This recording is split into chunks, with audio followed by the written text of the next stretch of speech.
I give up. I give up. Oh, man. So normally this would be a live feed, but, to hell with live feeds, right? So, and the signal would just be interrupted. So let's do this as a recorded video. So here's how my day went. So I had a load that picked up in Illinois, went to Oklahoma City. And it delivered Monday morning. This morning, Monday, the 26th. And I know I might be boring you, but bear with me. There's a message here. There's a message. So stay tuned. Don't give up. Put me in 1.5 or 2 times fast so you don't have to wait. So I get to that travel center on I-44 just about an hour outside of Oklahoma City. No big deal. And I look at the current weather and it says winter storm watch for Oklahoma City. I'm like, man, I don't think they expected it that far east, but evidently it was hitting. So next morning I get up. This morning I got up and man, next thing you know, it's pouring like crazy. The wind is blowing. How hard is the wind blowing? Well, I had 20,000 in the box and I've been empty all day and I'm showing 6.9 on my fuel mileage. Yay for not having skirts on the trailer. So I get to the delivery and they give me a door right away. They gave me the easiest door. It's raining like crazy. I'm just insane. And I could hear every now and then a chunk of ice hitting the hood, right? So not knowing how long it would take for them to unload me, because the reviews on Google was either 1 star or 4 stars. There was no in between. So evidently it just depends on what day and when the wind's going to blow and all that. Meanwhile, it's pouring down rain. When my tires are, when I slide my tires on the trailer and I'm backed all the way in the door, my tires are in water this deep, and if not deeper. It'd come up to my knee if I was standing there, and it's just like pouring crazy. Trying to wear a mask and glasses and trying not to get wet when it's 32 degrees. And it was just, But hey, I'm a man, I'm a truck driver, I'm supposed to deal with some hardships, right? That's not even really a hardship.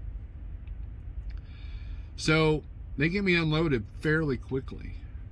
And it was easy to get the lumper check, And side note, I like how they say that you can unload it yourself, but only that company's employees are allowed to use the power equipment, like like in the pallet jacks and stuff. So why don't you just say that you have to hire the lumper service? Anyways, so I get unloaded and I go to this little itty bitty, it's like this small Love's there off of I-35. You probably know which one I'm talking about, just the one south of Oklahoma City. And I make a wrong turn, so I couldn't even get in there. And so I finally park, and now I'm looking for a load. And the market has dropped a little bit, especially in the Oklahoma area. But, I finally find something, and I need to get out of Oklahoma City. Something told me I had to get out. So I book a load, Fort Gibson, Oklahoma to Springfield, Missouri. I know the customers. I've done this run before. Easy breezy. Got a good rate on it. 140-mile deadhead, though. Now, Garmin thought it was 192, but obviously I know how to route myself better than my Garmin. It was 150 miles, I think, altogether. Now, here's the kicker. It didn't pick up till 6. So, but I thought, they got a staging lot. I'll go in there, no big deal, right? So I get up there about 1:30. And I'm dealing with wind and just rain, and I'm watching the temperature, There was one truck that threw ice on me, so I knew there was ice forming somewhere.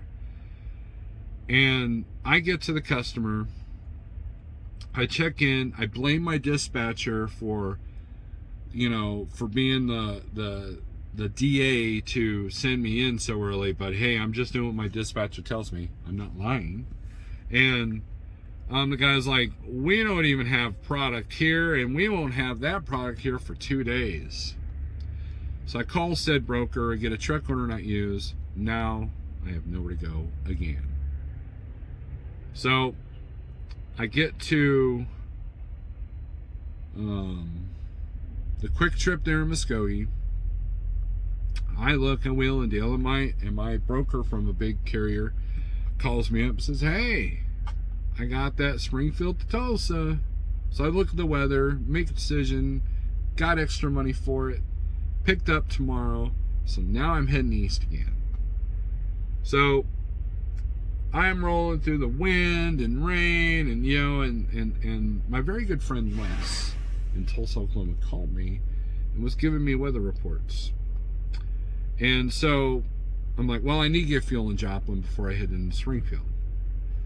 So I get to Joplin, I get fuel, and I come back to the truck, and what do I have? A phone call canceling my load that's Springfield to Tulsa. That's been my day. So I've literally been sitting here in Joplin, Missouri, and I'm done. I give up. I'm not even looking at the load board. I am completely spent. It's been, and just, there's something about driving in really bad rain and wind and some ice that just wears the crap out of you, right?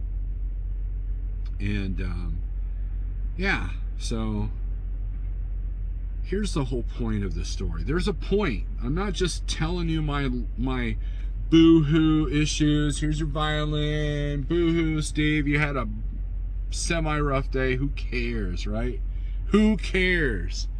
Here's the message. I'm not angry. I'm not sad. I'm a little irritated, but, I'll get over it. You know why? Because I've already made my monthly budget.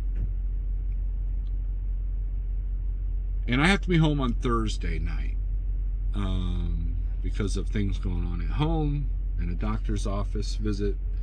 So, it's not like I just take off, go to, Florida or Michigan or whatever, right? And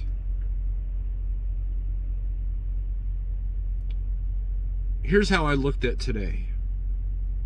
Last night I had a really good night spending quietly. There's a certain spot at that service center I like to sit in where no one can hit me, and it's dark, and it's a good spot, right? And my delivery went fairly easy despite all the rain and wind, and I did see some ice forming on one of my spot mirrors. I easily found the load, and I got out of there. And getting out of Oklahoma City was probably the best move that I did, because I was tempted to just leave out of there empty if I couldn't find anything, because I didn't want to stay there. And my instinct was right. So Les calls me and tells me about there's like 50 to 70,000 people without power in Oklahoma City right now. Apparently I got out right before the crap really started. So yay one for that blessing. The second blessing is that I got a truck order not used from a broker I've never worked with before. That's pretty dang cool. And I was 6 hours early to pick up that load. They didn't technically had to do that. And I have to do that. Sorry, bad English. I'm from Missouri. I'm a hick. No. I'm just kidding. Just kidding. So,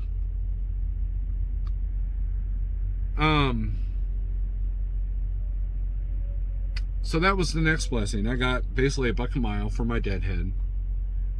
And now we're in Joplin. I just got fuel. I got a warm meal waiting for me, or getting ready to wait for me. And yeah, so that's the blessing. It's been a bad day, but I'm home. I'm not home, but I'm in my truck. I'm safe, and I got Billy booked more loads. And I think there's no winter storm watches or warnings in this area. There's supposed to be a little bit of freezing rain here tonight, but by tomorrow morning it shall be gone. It should be gone. So at any rate,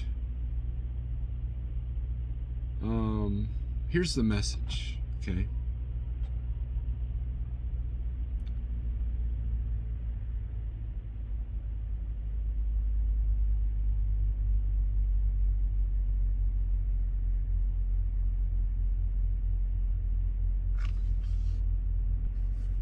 You're going to have days where it seems like nothing goes right. Now, I had a conversation with a friend today that is in a pretty bad spot in his life and in his situation. And you know, there's some harsh realities out here. Part of the problem with this whole YouTube universe is that sometimes us owner operators make it look easy. We make it look like there's nothing to it, right? And some of these leasing companies make it a point to make it seem like it's easy, right? But the reality is this: it's not easy. You're going to have days like this. If I was under pressure to make $1,000 a day, I would be probably a lot more angry right now because I've lost all of today. And so, you know, it goes back to the basics. You know, you come out right and have a little bit of patience, have a little bit of humility, and don't ever think that running a business is easy. You know, like trucking, Jeffrey Like has a really good system, and he makes it look easy, but it's not. You know, if you are a one truck operation and you want to bring on drivers, you want to bring on, you know, just know that it's not easy. Jeff makes it look easy, but he'll be the first to tell you that it's not, right? And you're going to have days like this, or your contractors are going to have days like this. And let me add one more thing. I had a close call, almost had a close call, almost had an accident. I guess that's it, this morning as well.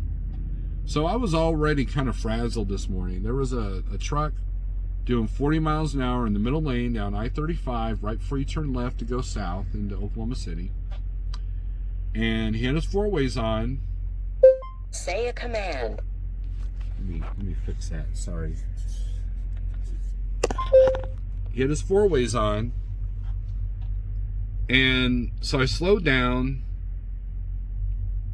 went to pass him on the left, because, you know, he had to be in the left lane to get to I-35. And this dude starts coming over. No signal because his four-ways were on. And I had to hit the brakes pretty good. Luckily, I didn't slide because it was raining. And by the way, Oklahoma City, you need to do a better job of painting your lines. You can't see nothing when it's raining. And I flashed my lights a bunch, and, you know, and got mad at him, you know. And then, so I passed him on the right, because he was still doing only 40. And it was a person not of this country's origin, and, you know, he's from California. I was like, you know what, you know, let's give the guy a break. He probably can't see any better than me. He's probably scared, because, you know, obviously the rain was freaking him out. So he's probably in a bad position. So me yelling him at the CB, or me, you know, flipping him off, that's not going to help. That's not going to do anything. So, you know, I had some sympathy for him, and then I got on down the road. And so that was the other blessing today, was that I didn't get in an accident, you know. And so yeah, it's been a day. It's been a Monday, right? And you're going to have days like this. So it's really important for you to come out here, right? And to come out here with a lot of resources, and come out here with as little pressure as possible, because of days like today. And it goes back to that. I really could have been angry at everything that happened to me today. but I didn't. I mean, don't get me wrong. I said a few curse words. I've just, but it, you know, when I left the fuel island and I had that email saying that the load was canceled, I laughed. I laughed because it's at that point, video game day mode now complete. It was ridiculous. It was so ridiculous. It was funny at this point. So I'm just laughing at it, right? And so, with that being said, you know, the lesson to this video, if you're looking for a lesson, is gratitude and looking at the positives will help you get through a rough day. And if you're going through a rough time, you know, just, you got to look at your blessings. You got to look at what you do have instead of looking at what you don't have. And you have to be honest with yourself. If you're running a business and it's a big struggle and you're upset because maybe we're watching these YouTubers thinking it's easy, you have to be honest with yourself and figure out what your next plan of action is. You know, you just know that you're going to have days like this, and you got to prepare for days like this. Not just financially, but mentally as well. So, anyways, if you like this video, hit the thumbs up, smash that like button, and you know, I appreciate every single one of you that's made it this far. And if you're looking for a live feed from me, forget it. See ya.